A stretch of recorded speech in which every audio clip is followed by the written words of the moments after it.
Good morning प्रशिक्षुओं। DElEd प्रशिक्षु 2019 द्वितीय सेमेस्टर का इस यूट्यूब चैनल पर हार्दिक स्वागत है।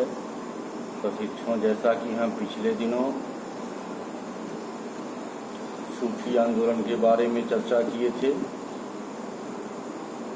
आप लोग सूफी आंदोलन के बारे में अवगत हुए, सूफी संतों के बारे में अवगत हुए, सूफी विचारधारा के बारे में अवगत हुए।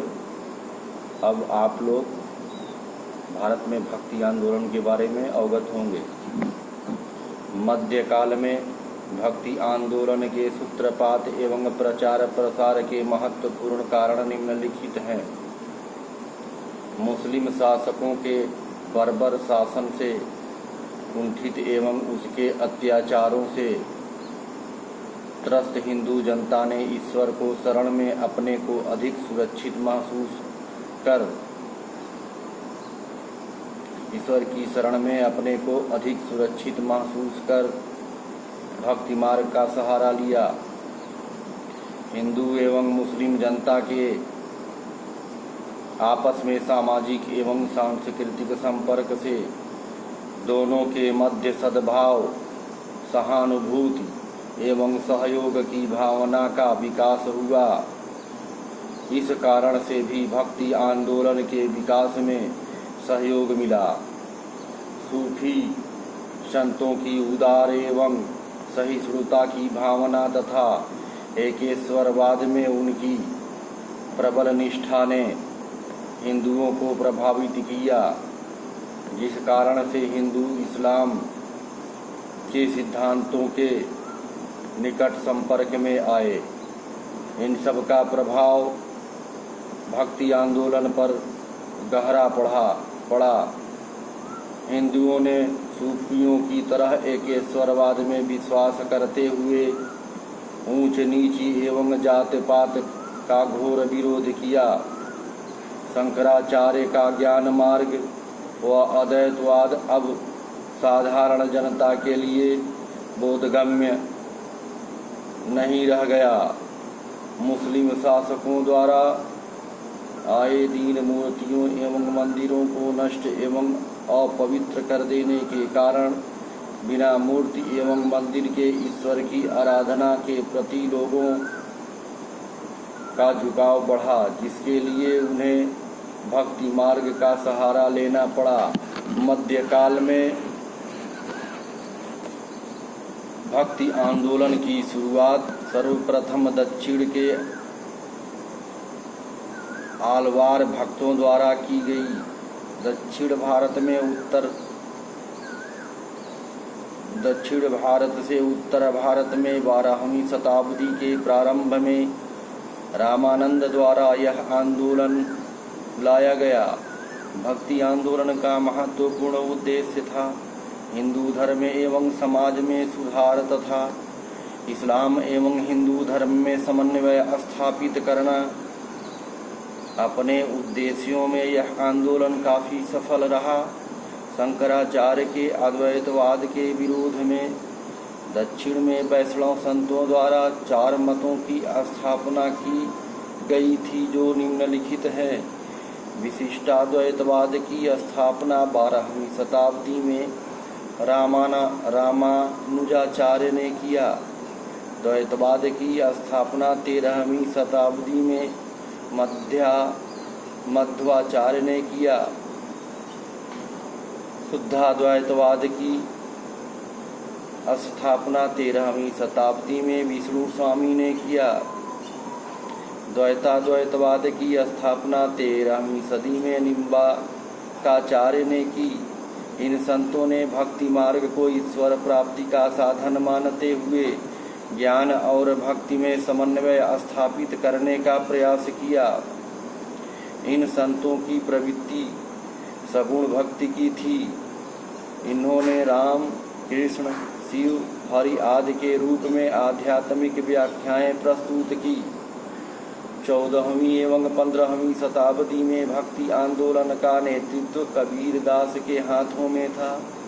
इस समय रामानंद, नामदेव, कबीर, नानक, दादू, रविदास, तुलसीदास, एवं चैतन्य महाप्रभु जैसे लोगों के हाथ में इस आंदोलन की बागडोर थी।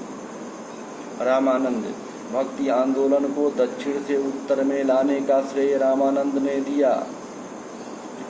वे रामानुज की पीढ़ी के प्रथम संत थे। उन्होंने सभी जाति एवं धर्म के लोगों को अपना शिष्य बनाकर एक तरह से जातिवाद पर कड़ा प्रहार किया। उनके शिष्यों में कबीर जो कि जुलाहा थे, सेना जो कि नाई थे, रैदास जो कि चमार आदि थे। उन्होंने एकेश्वरवाद पर बल देते हुए राम की उपासना की बात कही। संभवतः हिंदी में उपदेश देने वाले रामानंद प्रथम वैष्णव संत थे। कबीर मध्यकालीन संतों में कबीरदास का साहित्यिक एवं ऐतिहासिक योगदान निसंदेह अविस्मरणीय है। एक महान समाज सुधारक के रूप में उन्होंने समाज में व्याप्त हर तरह की बुराइयों के खिलाफ संघर्ष किया, जिनमें उन्हें काफ़ी हद तक सफलता भी मिली। कबीर ने राम, रहीम, हजरत, अल्लाह आदि को एक ही ईश्वर के अनेक रूप माना। उन्होंने जाति प्रथा, धार्मिक कर्मकांड, बाह्य आडंबर, मूर्ति पूजा, जप तप, अवतारवाद आदि का घोर विरोध करते हुए एकेश्वरवाद में आस्था, निराकार ब्रह्म की उपासना को महत्व दिया। कबीर ने ईश्वर प्राप्ति हेतु शुद्ध प्रेम, पवित्रता एवं निर्मल हृदय की आवश्यकता बताई। निर्गुण भक्ति धारा में से जुड़े कबीर ऐसे प्रथम भक्त थे जिन्होंने संत होने के बाद भी पूर्णतः गृहस्थ जीवन का निर्वाह किया। कबीरदास ने भारतीय संस्कृति में एकता एवं सहिष्णुता की भावना को बनाए रखते हुए धर्म को अकर्मण्यता की भूमि से हटाकर कर्मयोगी की भूमि पर लाकर खड़ा किया। कबीर ने अपना संदेश अपने दोहों के माध्यम से जनसाधारण के सम्मुख प्रस्तुत किया। इनके अनुयायी कबीरपंथी कहलाए।